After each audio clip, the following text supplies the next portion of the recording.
What is up, y'all? It's Garrett Mehrguth, your host of the SaaS Marketing Makeover, and I am very excited to be joined by the one and only Matthew Hammon today. Matthew, welcome to the show. Thank you very much, Garrett. Glad to be here. Oh, man, we're excited to have you. Now, as we were talking about offline, we don't know who the company is today, as always. Anyone you're hoping it is? Is there anyone off the top of your head that you're like, ooh, I wonder if we get this one?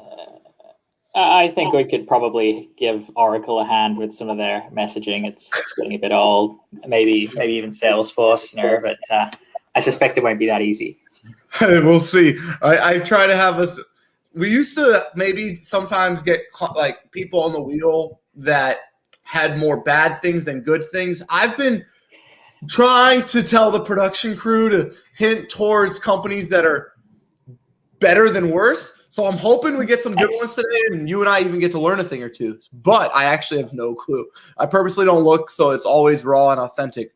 But With that in mind, let's pull up the wheel. Oh, okay. Stripe. Heck yeah. Rubric, Zapier. The only one I don't know off the top of my head is Rubric.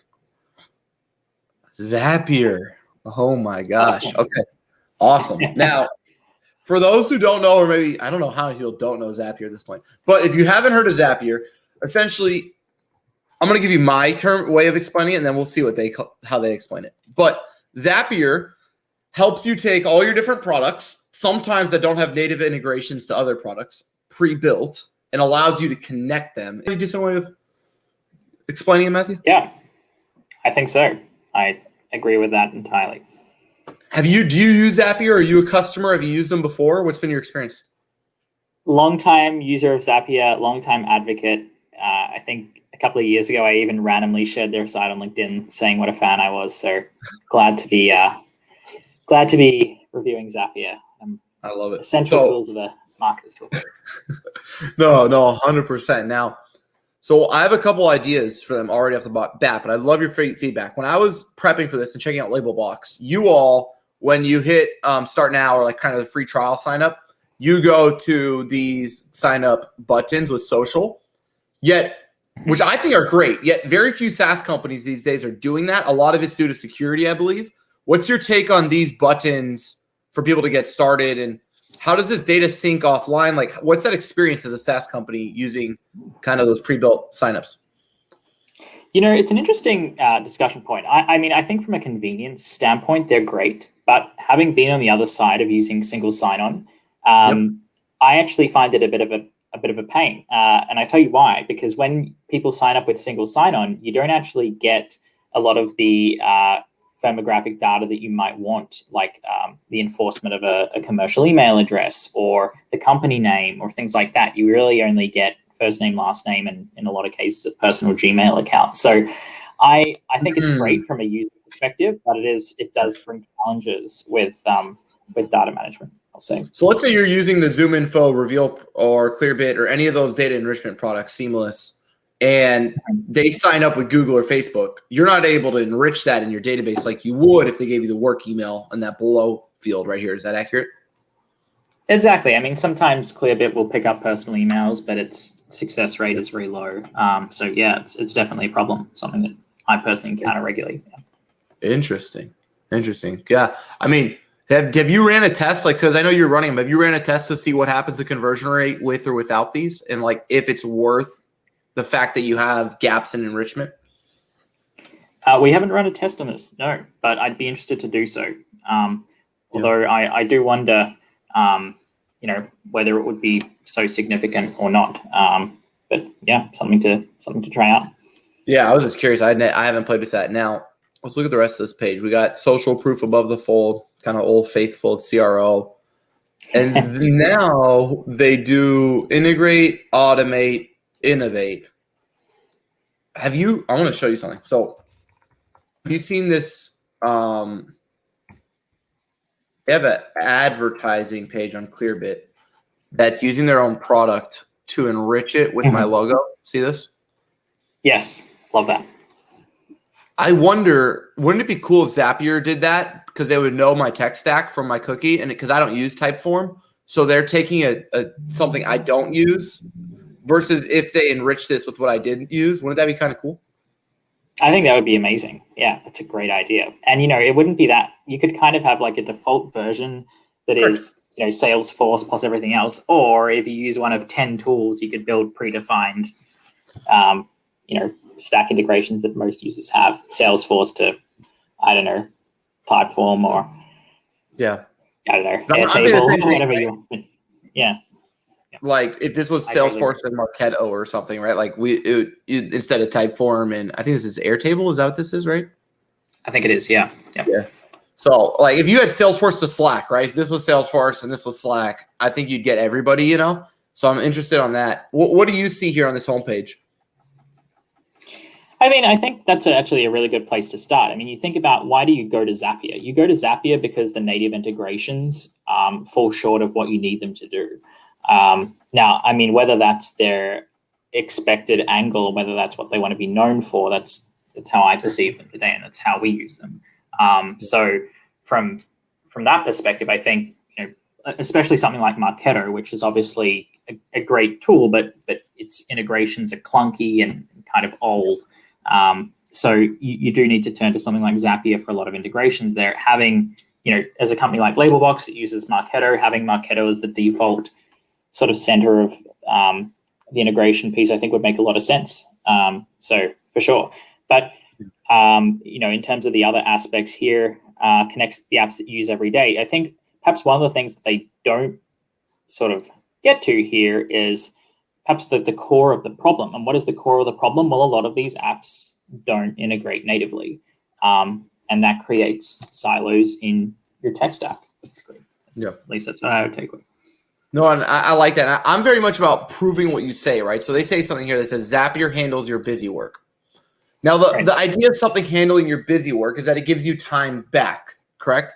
So I want you to tell me how much time Zapier gives, users on average 30 hours back a year or 30, give me something here that's not so generic. Let's see what they do though when we click.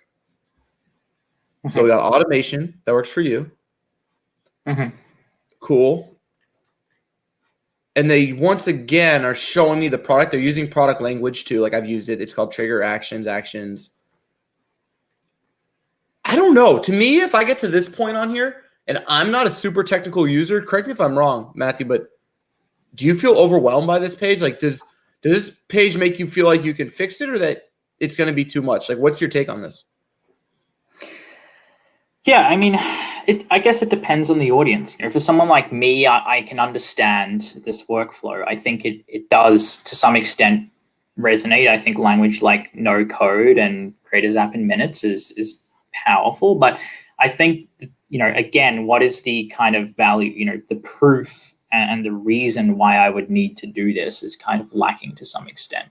Like, here it is. Okay, well, they give 2 days per month. I mean, perhaps they could use a calculator or something to tell you, how many integrations would you use, or can you, that kind of quantifies it for you off the bat. I think that would be perhaps a good way to do it. Yeah. No, I totally agree and align with what you're saying. I think like this stuff, you see what I'm saying? Like it's interesting to me what I find notice how I could click here and now the product is alive. That's what I think is so cool. Like, look at this. Like, it's all in a subfolder, built out, really, really clean. Yet, instead of letting me experience the product, what I call like the magic moment, which is right here, making this not scroll full width, so it's super clean. You know what I'm saying? Instead of this JavaScript setup they have here, and putting that up here, I think that immediately lets someone see the value. Like, why do you have to try to design the value instead of letting someone experience the value? Like, what's your take on designing the product value versus like letting someone experience the product value? Why do you think people do both? What have you seen work better?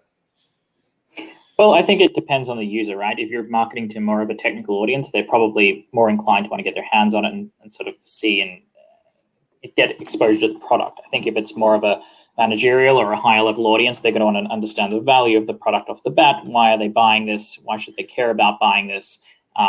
Is it safe? Is it integrated? Who's it used by? Things like that. In the case of these apps, I mean, I think it's great that they obviously provide that inner page, which appears to sort of go into their app or a front page of their app section of their site or something. Yeah. I do think they could do a better job of like, visually showing you how these flow together. Like, if you select, and I know they do this inside their actual application from memory, but if you select something like Trello, here are the top 3 ways that our customers use Trello to integrate, or the top 3 most time-saving workflows that you could build today if you got started with Zapier that would save you X hours per week or month. So I think that's just improving that visual communication could be a step there. Yeah, no, I agree, and I actually love though, like, so like they do such a good job with product-led growth in my mind. I don't know, like this is awesome. Like this is the dream we as SaaS companies all have, that a user who hasn't given us their info, hasn't signed up yet, could get this much interaction with our product. You know what I'm saying? Like, but then the irony to me, this to me is their magic moment in their funnel. If I was marketing, I would just be trying to get users, traditionally individual contributors. I still see that's like, I don't see Zapier as this corporate product so much as like, if I was in a large enterprise, I would have an individual contributor of an individual business unit having a Zapier account. It's kind of how I see it. Does that make sense? So I want to get someone to hear, yet if you look at how they position the company, where do I see integrations? You get what I'm saying? Like, it doesn't just say like integrations. I know that sounds like silly, but that's the magic. Like there's this button area for me that's like, see how we connect in the apps you care about. And you click right here and I don't know, this to me seems like such a special experience. Well, what's your take on that? Yeah, I mean, I think it's kind of awkward the way it clicks through from the sort of more of a back-end website to the front-end website. They clearly have extended some of the insights into each of the apps when you click into it. And I think from memory, if you like Google, how to integrate Google Sheets with X or Y, then they actually rank for a lot of these integration questions, which I think is super clever in the way they've gone out and targeted that. But again, I don't think they really hit home those points on the front end of the website. I feel like in one sense, they're trying to sort of position it as perhaps more of a traditional corporate SaaS tool on the front end, but on the back end, they're catering towards a very tactical user group who probably would prefer to see all that information up front. So, and again, back to our earlier point, you can customize this clear, but you can tailor the messaging. So something that's a real opportunity. What I think is interesting, Matthew, is what you said, right? And I think you're spot on. You have Zapier of what it is, and then you have what Zapier wants to be, and they seem to be in complete conflict with each other to a certain extent. Right. So they have trusted at companies, large and small, teams and companies. They're really trying to become this corporate, like multi-user. There's a Directive Zapier account, right? There's a Cisco Zapier account. But if you've ever used Zapier, it's like fragmented across thousands of apps, and it feels very much like an individual contributor tool. So what you're saying, I think, makes sense, though, right? So you have this idea around, right, like why Zapier, product tour, customer story, security. These are all like enterprise type positioning language. You know what I'm saying? Like there's no individual contributor who's like, oh, is my MacBook not secure? You know what I mean? Like it's like this only matters if you're doing a SOW for a corporate account. Like individual users, so what they're doing, I guess it makes sense, right? Individual users like you and I are stuck on something like Marketo to Airtable, and we're stuck, right? So we search Marketo to Airtable, and they've done such a good job that I could already know, and you already know what I'm saying. They rank number 1 and 2, right? Boom. Right. So they essentially are saying, we're going to take our homepage, turn it into a corporate like window to our company, and we're going to try to reposition ourselves to the broader market. And we'll still keep our cake and eat it too by ranking organically really well for all our use cases. Do you think that's accurate? For sure. Yeah. I mean, I think they're trying to have both versus, say, I know one of their competitors, which is more oriented towards the corporate market called Tray.io, I think. Yep. They kind of go with the inverse.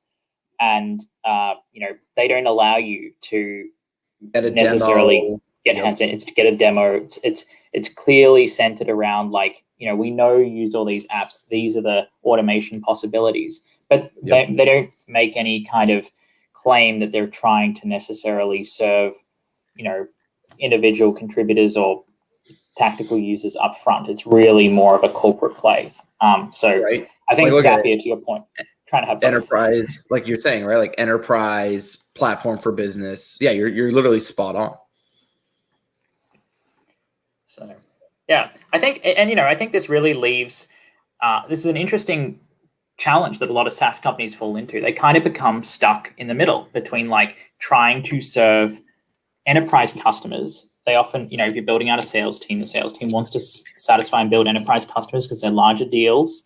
Yet at the same time, your product may natively fit to the lower or the mid-market, and that may be where you get the most growth, and is not necessarily a bad thing. So I think this is where companies start to struggle. And obviously, from what we've seen here, it looks like Zapier is kind of caught in the middle to some extent between the low end and the high end of the market, trying to have it both ways.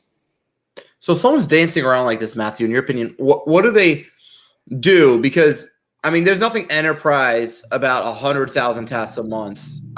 Even the biggest clients in the world, they don't even have an enterprise plan. So let's take what you're saying, because this is what I'm struggling to understand, right?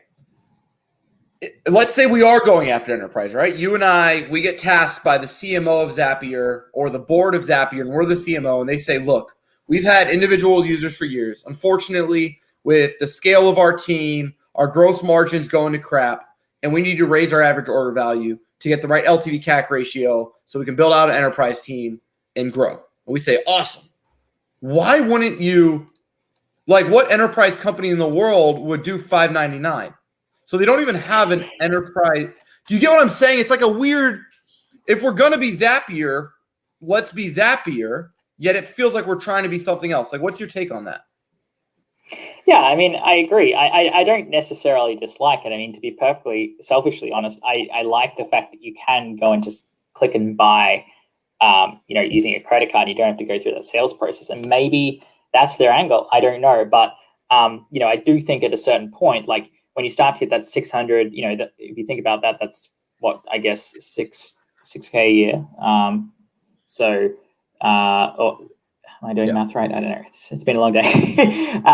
And essentially, when you start to spend that kind of money, you probably, it starts to be something that you can't just put on a credit card every month. You probably need to get an invoice. You probably need to have a written agreement. You start to run into some compliance concerns when you're sharing all this data. So I think, there comes a point where charging hundreds and hundreds of dollars a month on a credit card kind of becomes a little unrealistic. And maybe that's where they do need to have a jumping off point to an enterprise conversation. But again, I'm not sure it works for them. Well, Zapier's been hyper effective. I guess my whole point is, let's say you're Zapier, okay? And we aren't just wanting individuals, like we have some company plans here, right? Now, you can still go professional, team, company, and enterprise. Now, the reason I'm saying this is if I was at Allstate and I wanted an automation tool, I actually do believe Zapier is the best in the market. However, if I was Allstate, I wouldn't feel like I could use Zapier because this doesn't fit my reality in any way, shape, or form. So I guess my whole thing is if you're going to do automation plus enterprise grade features, make it enterprise and just make it get a demo, or let me try for free. But don't give me a price, because if I go look at these guys, I'm immediately thinking, if I'm all what I'm saying is they're literally saying no to enterprise, I think, without even realizing it, is my bigger point. Right. If I was a large buyer, I couldn't use Zapier. Straight up, I couldn't buy Zapier, and I would sure as hell expect to pay more than $600 a month for it. So it wouldn't even feel like it was for me. They accidentally are literally leaving millions of dollars on the table, and I kind of find that shocking. Yeah. Yet their messaging is almost trying to compete with enterprise or almost RPA-like platforms on the front end. So it is confusing. I agree. That is so interesting. Now, content's a big part of this, and I find this interesting. So they have this experts and integrations. Once again, right? expert services is a enterprise feature, right? Like that kind of goes against the antithesis of what Zapier is. Like, have you ever thought you needed an expert to figure out Zapier? I have not. I've used their, they have like a premier support team, I guess, internally that's been helpful for more complex workflows. But I think this is where you start to run into some native limitations of the product. And I don't know that a professional services team at one of these partners is necessarily going to solve that, so to speak. It does seem like if you're trying to develop a point and click kind of no/low code platform, that providing consultants to integrate something as simple as Zapier does seem to go against the whole point of using Zapier in the first place. Just unless they're trying to go corporate, yet $600 is right. the most they can make. So how do you know what I'm saying? This is where I'm like, my strategy in my brain is like, wait a second, right? This doesn't make logical sense because we work with New Relic, Zoom Info, like a lot of large enterprise accounts. So I'll tell you right now, they don't pay us on a credit card, and it's not $600. You know what I'm saying? Right. So like, that's where in my head I'm like, wait a second, this is a little interesting. Let's look at their content. Have you ever, I think the way they do their apps integrations is the most brilliant content strategy in the world because look at the scale they're at without any real like native. Have you been able to see anyone who's copied this like with content where you create this much scale as they have without any actual content writers to a certain extent? Like, have you seen anybody else who does product-led content growth like this? I think to some extent, some companies like Eventbrite that sort of had a lot of pages, in the early days for different types of events in different cities and things like that have done it. I mean, some review sites have done it, like TripAdvisor, presumably e-commerce stores have done it. But I think what's really interesting about the way Zapier does it is that this is usually the kind of query that you would look for when you're right in the middle of a specific problem. Like if you wanted to integrate Marketo with, I don't know, something more esoteric, like an attribution tool like Tend.io or something, then Zapier is probably going to be one of the only quick solutions to that. So when you find that solution in Google, you're probably very quickly going to go and start using it. And I think that's the difference here, and to that extent, I don't know of any other companies that probably do that quite as well. But I think it's interesting though, is, a lot of their messaging is really around like giving you more time. I feel like the ease of Zapier is like the fact that you don't have to go and build custom API integrations and saves you money and effort, which I guess saves time ultimately. But that's the value that I see in it. No, I'm right there with you. I found another thing interesting if we go back to pricing.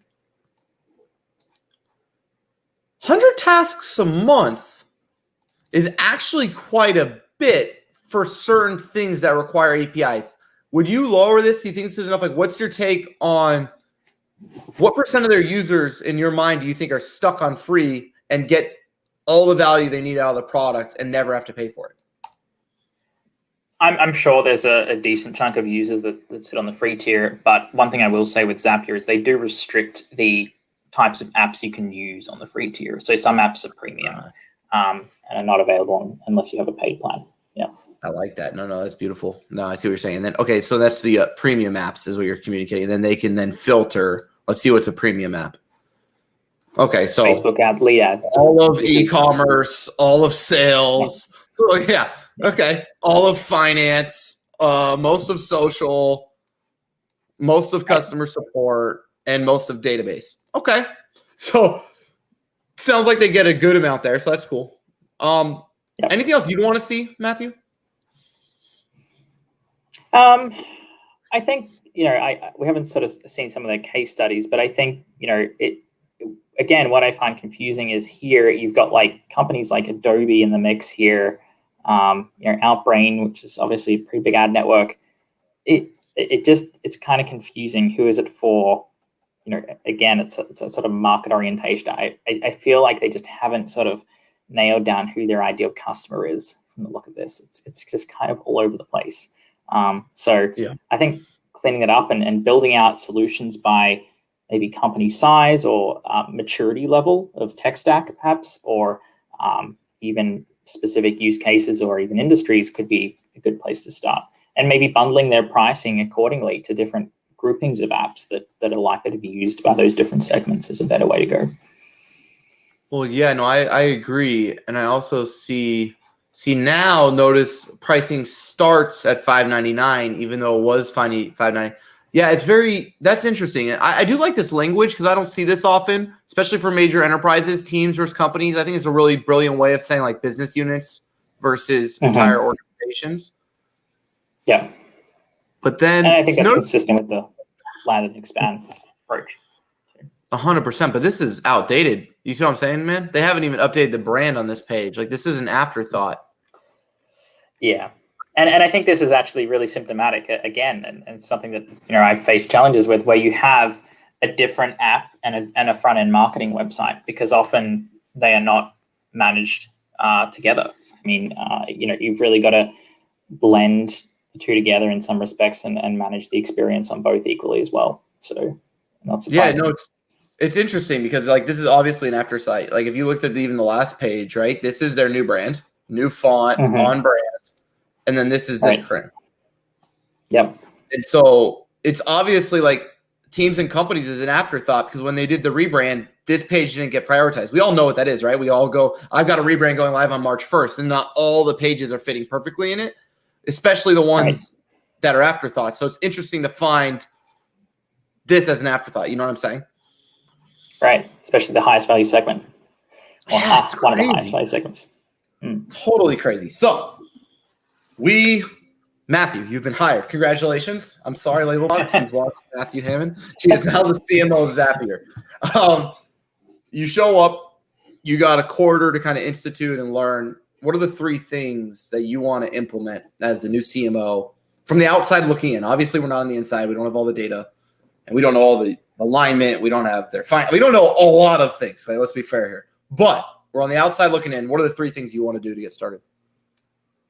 Yeah, I think the first thing is understand the customers better. Clearly, there's a little bit of confusion around, the types of customers using the product today. I think obviously messaging better to those customers to make sure that you're really hitting the value points that matter most. So, for example, if they do want to go after the enterprise, then they're clearly very different points that they're going to want to drive home than the ones that they have on some of those inner pages of the site that we saw. If it is tactical users in the small business space, then literally showing the available integration so that you can click and get started is probably more relevant. And then, I think thirdly, that probably the biggest thing is just cleaning up some of the legacy material and just bring things into consistency from a branding and perceptual standpoint. And I know how it goes. It can be hard to manage a big site like that, but I think there's a little bit of work to do to sort of clean up the perception of the Zapier brand and quality. Yeah. No, I love that. My thoughts, and because I think you hit it on the head. I think what I would do if I were CMO and I'd show up, I'd make enterprise pricing, so people felt like right now, I can guarantee you there's nobody from a big company who has purchasing decision across multiple business units that feels comfortable buying like that. Number one, that is just not how they operate. Number 2, like you said, the messaging could be specific. They do have a lot of value. They are saving people a lot of time. They are saving people a lot of money. Yet in these core elements above the fold, we're still using this generic language instead of specific language that only we as Zapier could say. The last thing, that if you're going to do what they're doing and kind of have people, if we want to go from being an individual contributor type company where use cases and like people discover us in the moment, right? And we have this brand already, I say we keep that. We bring that to the menu. But then we need to do what Trade.io is doing and actually be explicit that we're for enterprises. We're a platform, not just a use case app, but we're a platform. And here's how we partner with your company. And we go all in on the front, and on the back end, we still have all our organic working for smaller users. And then we still try to get like land and expand, right? Like Slack. Totally agree. Slack's a perfect example of how they should do it. Yep. Totally agree. Awesome. Absolutely. Well, Matthew, this has been great. If anyone wants to follow along with your journey, how can they do so? Find me on LinkedIn, linkedin.com, it's up on the screen. I post occasionally on there. Feel free to reach out if you want to ask any questions. Happy to chime in. But yeah, thank you very much for having me on the show. It's been fun. Well, thank you so much for being on the show today, Matthew. That right there is SaaS Marketing Makeover, and have a great day. Thanks, everybody.